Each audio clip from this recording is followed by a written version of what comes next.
side squeeze for Fran getting through here. Starline boat.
What's going on, Fran?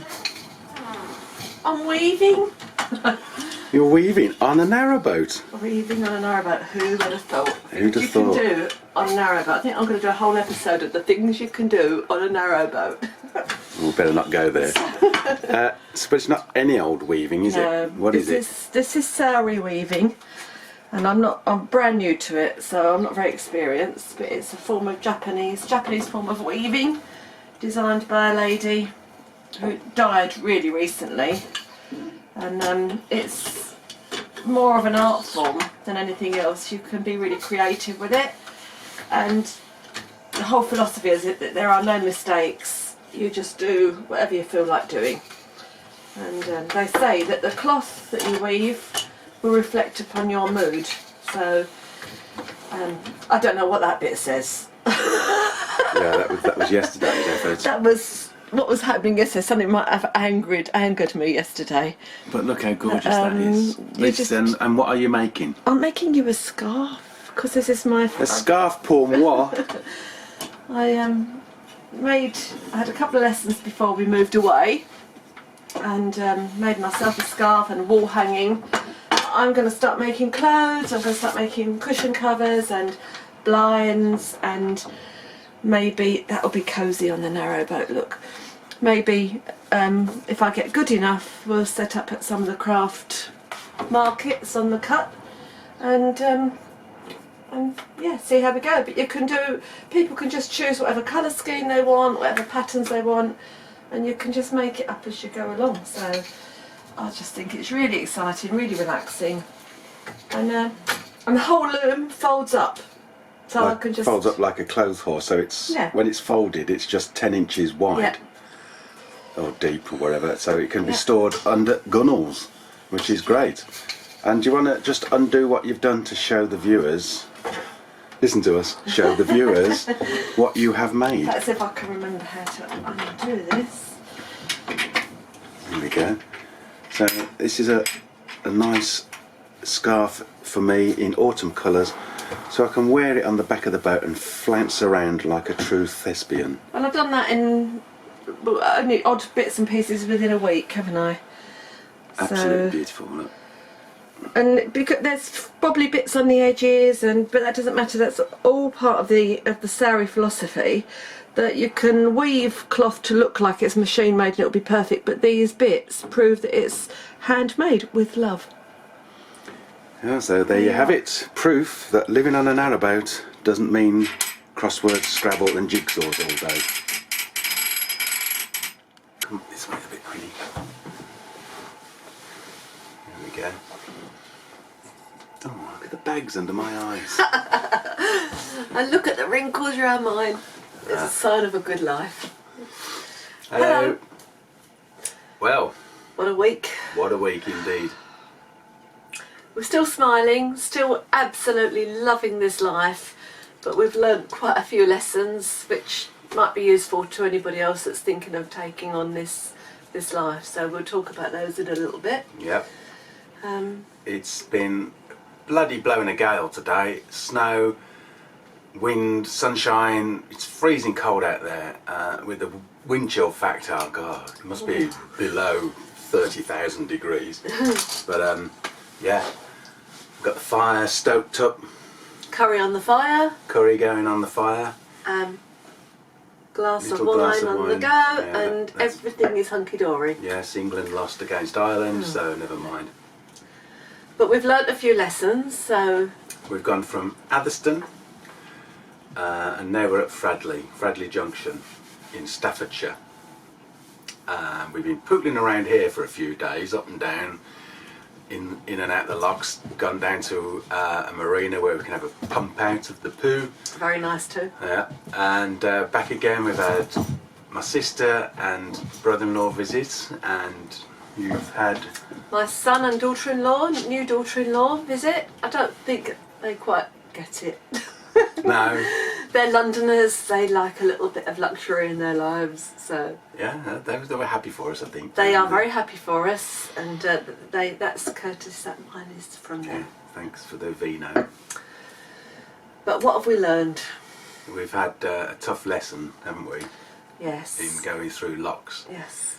We've, all the way getting to where we are, we've just gone down in the locks, and that's been pretty simple. It's been gentle and that. But up at this end we've had to go up. Coming back to Fradley Junction, we've had to go up locks, and the force of the water is quite incredible. We've been opening the gates very slowly, as Yeah, we were told. even so, yeah. But Opening up the sluices halfway and letting it just rise gently, and then opening up. But this one lock, the force of the water just threw the boat forward. we've been really, really careful about keeping the dogs in the boat. I've been very nervous. I particularly have been very nervous about the dogs falling in the canal, which, you know, we know they can swim, but we're still nervous. And we've got some issues on this boat, one of them being that the locks or the latches, bolts don't fit very well. Very stiff, aren't they? One morning I couldn't shut the bolts on the stern, on the bow doors, and thought that it was okay just to lock the yow lock. Dogs were locked in the cabin, and we went up through the lock, and I gradually opened the gates. The boat was thrown forward, hit the front gates with such a force that it threw the bow doors open. I looked down and saw Archie, the naughty spaniel, sitting in the bow well. I don't know if that's what it's called. Yeah. Called to Rich to come through the boat, which he well, I don't know if you I did was that on then. the lock side, yeah. You called me and said, oh, the doors are open and Archie's in the well deck at the front of the boat. And at this point, water is gushing into the lock, There's wasn't a it? maelstrom of water coming and rising the boat up through the lock. And I went to the front. I was on the bank as well with Fran letting the boat come up. And We shut Archie back in. Archie, I screamed at him, and he went back into the boat, didn't Yeah. he, safely? And we thought that was it. And then as I was just about to walk back to the back end of the boat, which was nearly level with the lock anyway, I just looked down and there was little Jess in the lock with the water just bubbling up, a little nose and two white eyes in panic. I just said to Fran, shut down the paddles. I jumped on the front of the boat and dragged her up by the collar and just threw her onto the bank so she could just shake herself and get herself dryish and, you know, see Fran and just be safe. And then a couple of minutes later, she was okay. We'd give her a cuddle and jump back on the boat. The lock had risen to its fullest. I opened the back door on the stern so she could get through and back into the boat. Archie, the numpty, just jumped straight out, straight off the back end of the boat and into the lock. He'd lost his footings and just fell straight in the lock, so I had to fish him out. Within 2 minutes. Within really. 2 minutes, we got two dogs in a lock between the boat and the wall. It was just absolutely frightening. Fortunately, both are okay. I had a sleepless night that night because I woke up with bad dreams. Yeah, you know, night demons. But a lesson to anybody Yeah. out there starting, you know, just don't take any chances, and that upward lock really pushes you forward. Just we didn't realise the force of it, No, and we no. were careful with the paddles, but We did it really slowly, but this one lock was just really forceful. And big lesson learnt. lessons learned, you know, in future that's it. Dogs are inside when we're cruising, when we're up in and out of locks. So yeah, No. Other lessons learnt. Go on. There are more male ducks than female ducks. Everywhere we look, every little female duck is being followed around by about 4 loads of male male ducks. So. They're randy buggers as well, aren't they? They're just they latch onto a. Are you crying? Well, Are you really upset again thinking about it, aren't you?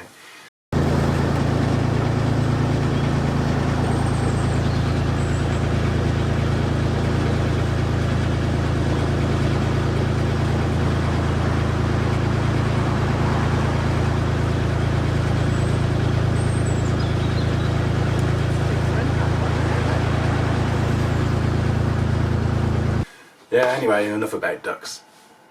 Another lesson learned, don't leave your pump out till the last minute, especially when there's guests due on board. We now know ours lasts about 8 days, 9 days. Yeah. And we're seriously considering the options of getting a cassette or a compost toilet. Yeah. You know, watching all the advice and the videos, and going to make our minds up. But Yeah, we don't need to rush about it. You know, we know that we don't need to fill the tank up as much, and we can pee in other places. like pubs. Like pubs. Well, I can anyway, a lot easier than you can, but too much information. We did go into a boatyard on our journey because we need to do something with our bathroom. The cupboard is really old, the sink is cracked and really old, shower's fantastic but sprays water everywhere. So we went into a boatyard just to get a little bit of advice. We're on a budget, you know, we're happy to do some things ourselves. And the guy advised us that he could do something with the bathroom, but it would cost us in the region of 6 to 7 grand. which we're not spending. A full bathroom refit. There's no way we're spending that much. And we don't want an all singing, all dancing boat that looks like a house. We want a boat that works well. We're happy to. Further research to be done. If anybody wants to send pictures of their bathrooms or what they've done, that would be great, because we just want everybody's ideas and everybody's, you know, what you're pleased at, what you've done yourselves or you may do with. That would be wonderful. We just want to make it cosy and nice. Yeah.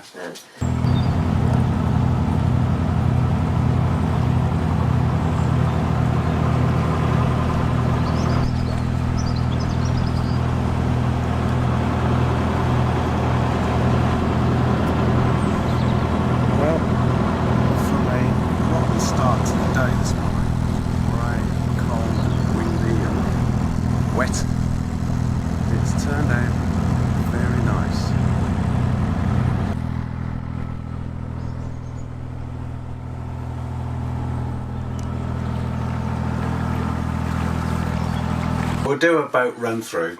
Yes.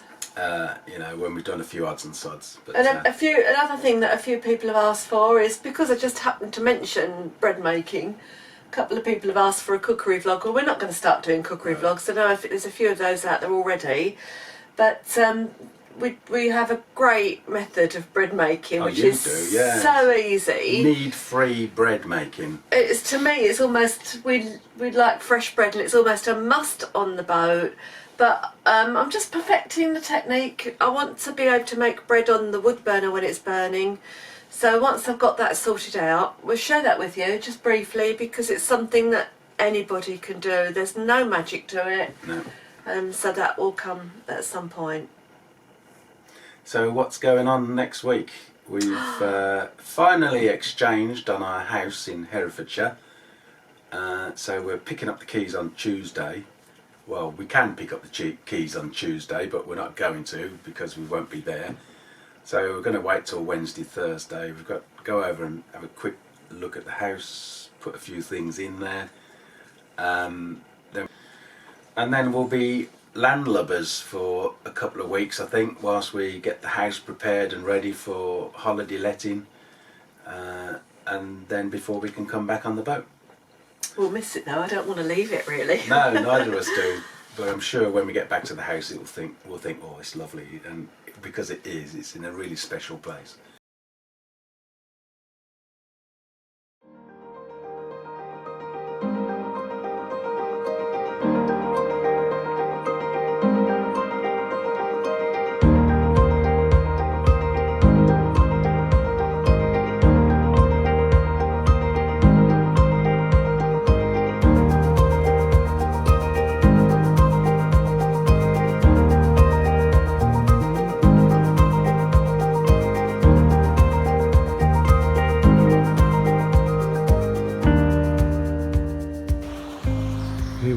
the last lock before Paisley. And who should catch us up but Journey with Jono himself, having a chat with Fran, and Molly the dog's around somewhere. Go on. I was just going to say, other lessons to learn. Don't go through a bridge with your solar panels facing the wrong way. Yeah. Like I did, because I did Yeah. hit a bridge slightly, just a little bit, and I have, everything's fine, but the brackets are a little bit bent on the solar panels. Don't leave them up on the roof when you're going past trees that are overhanging the canal. No. That got whipped off. That's it. No disasters, are there, really? We had we tried mooring up today in the full wind, and the wind took the boat across the other side of the canal. Fortunately, Fran had the centre line, but I had to jump off the back end and help her pull it in. At that time, Fran's son and daughter-in-law were on the boat, but inside, videoing us pulling the boat in. Not helping. Thanks for the help there. Yes, but you know, fortunately you might be able to see our struggle now. And so it's snowing out, we're anchored down, we've got coal, we've got wood, we've got food, we've got the firelight, everything we need, and we're really happy. Yeah. We've been waffling on now for far too long, so see you later. Bits and bobs coming up as usual, and catch you next time. Thanks for watching. Bye.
Ta-da!